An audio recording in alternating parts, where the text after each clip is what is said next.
What's up everyone, how's it going? This is Waj, and in this video I'm going to be sharing my top 15 reasons of why I think the HTC One M9 is a better smartphone than the iPhone 6. So perhaps you're interested in getting the HTC One M9 over the iPhone. I'll share my top 15 reasons of why that might be a good idea.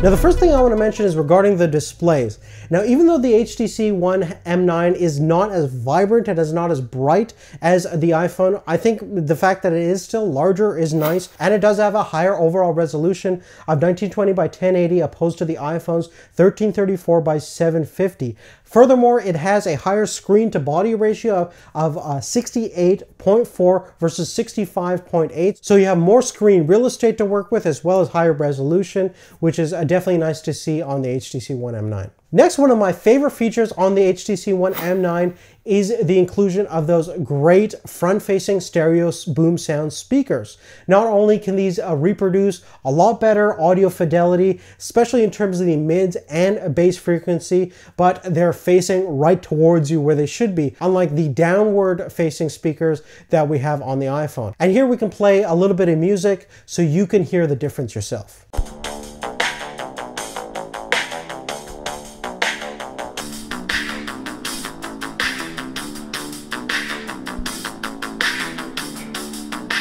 Now next, internally, the HTC One M9 is using the brand new Snapdragon 810 chip, which is an octa-core CPU that delivers a much faster multi-threaded performance, as you can see from the Geekbench 3 results, and indeed our Antutu benchmark is getting over 56,000 points, which is very impressive to see compared to what we're getting on the iPhone. Furthermore, if you do a lot of multitasking, you'll be happy to note that we have 3 GB of RAM on the HTC versus only 1 GB on the iPhone. Now, we've done quite a bit of tests comparing the cameras on the M9 versus the iPhone, and one of the things I learned straight off the bat is that in a good, brightly lit condition, the M9 will render out more sharper details. It has obviously a much higher resolution sensor of 20.7 versus 8 megapixel sensor on the iPhone, and if you have adequate lighting, you are going to see that difference in terms of clarity, even though it might be not as good in terms of low light conditions. If you want sharpness and a lot of cropping features, the M9 has that resolution for you. Furthermore, in terms of video, we have 4K video capabilities on the M9 versus 1080p video and capturing capabilities on the iPhone. And last but not least, I really do like the front-facing ultra-pixel camera that we have on the M9, which is a lot better than previous generation HTC phones, and certainly a lot better than the 1.2 megapixel camera that we have on the front-facing FaceTime camera on the iPhone, which can only do 720p video and definitely doesn't do good in low light, versus the M9 has a full 1080p video capturing capabilities on the front-facing side, as well as excellent low light performance because it is using a quite large ultra-pixel sensor compared to the iPhone. Now, one kind of special thing about the M9 is that HTC has designed a brushed aluminum finish that is very grippy.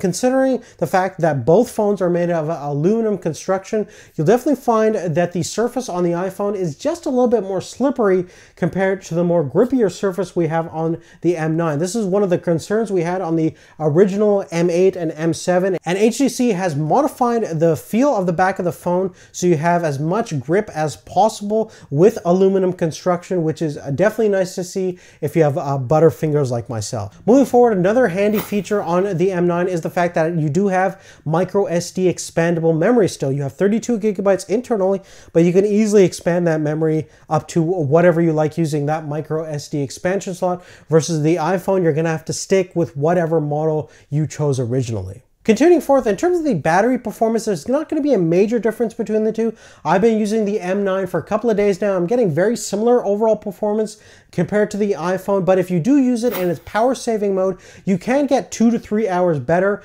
and it also has an extreme power saving mode, which will definitely give you a lot better battery performance compared to the iPhone. Now next, one of the other things that I like about the M9 is it still has a built-in IR blaster. Excellent if you want to use the phone to control your entertainment system, TV, stereo system. Anything that has a remote control can be operated with the M9. Additionally, it also has an FM radio, which is certainly handy for old dinosaurs like myself. Now, even though the iPhone has NFC capabilities, you're really limited to only using it for Apple Pay applications. While the NFC on the M9 is not just restricted for payments, you can use it to connect to other NFC-enabled devices for communication or to transfer data back and forth. Another thing I really like about the M9 is the fact that there's a decent amount of gesture controls. The iPhone has none of those kind of capabilities. Well, some of my favorite controls involve the swipe or double tap to unlock. You can also pick up your phone in the landscape orientation, press the volume button, and you'll launch the camera app, a feature that I use quite a bit these days.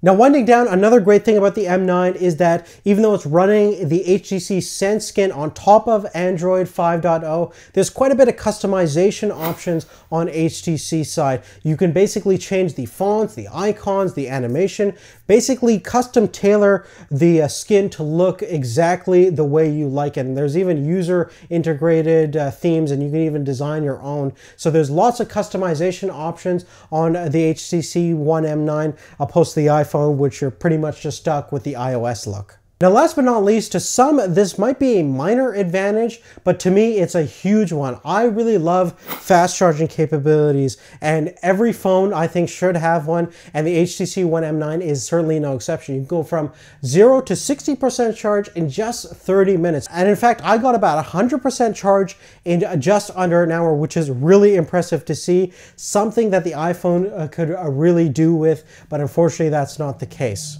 But other than that, guys, that's really it. Make sure to check out my other video where I discuss some of the reasons why I think the iPhone 6 is a better phone than the HTC One M9, so you get kind of a counter argument to this video. Additionally, we have a full-on comparison between these two smartphones, as well as a dedicated camera video. Just go to the channel and you'll find all of that content. Thank you so much for your support. Thanks so much for watching again. We'll see you later. Take care.